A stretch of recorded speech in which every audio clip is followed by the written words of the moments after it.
Guys എങ്ങനെ നമുക്ക് lipstick തീർക്കാമെന്ന് ഞാൻ നോക്കാം. ആദ്യം വെള്ളം ഒഴിക്കുക, എന്നിട്ട് ഷാമ്പു ഇടുക, വെള്ളം ഒഴിക്കുക, ഷാമ്പു ഇടുക. അങ്ങനെ ഷാമ്പു ഇട്ട് കുറേ നേരം അടിച്ചിട്ട് മിക്സ് ചെയ്യുക. മിക്സ് ചെയ്ത് കഴിഞ്ഞ് കുറച്ച് നേരം ഇതും കൊണ്ട് മറ്റേ ഇങ്ങനെ ആക്കുക. എന്തൊക്കെ ഇതില്ല കുറച്ച് നേരം വെച്ചിട്ട് നമ്മളുണ്ടല്ലോ ഇത് ഇങ്ങനെ വന്ന് ഒരു എവിടെയെങ്കിലും ചെന്നിട്ടുണ്ടല്ലോ നമ്മൾ ഇങ്ങനെ എന്ത് ചെയ്യുന്നത് കൊട്ടണം. അന്നേരം അതിൻ്റെ വൃത്തിയായി വന്നോളാം. ഇപ്പം തന്നെ ഞാൻ നോക്കുമ്പോൾ ഡെയിലി ഇടിക്കുന്നു, വൃത്തിയായിട്ട് ഇരിക്കുന്നു. പുറത്തോട്ട് പോയി ഇത് ഫേസ് സ്കാനിടെ അതാണ് അതിൻ്റെ ബ്രാൻഡ് അതുകൊണ്ട് ഞാൻ ഇല്ലാത്ത ഫൗണ്ടേഷൻ അയച്ചു വെക്കാം.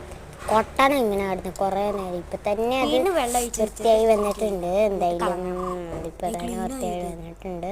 കണ്ട ഇച്ചിരി ബായിട്ട് തീർന്നിട്ടുണ്ട്. വൃത്തിയായി ഞാൻ ഇങ്ങോട്ട് കാണിച്ചപ്പോൾ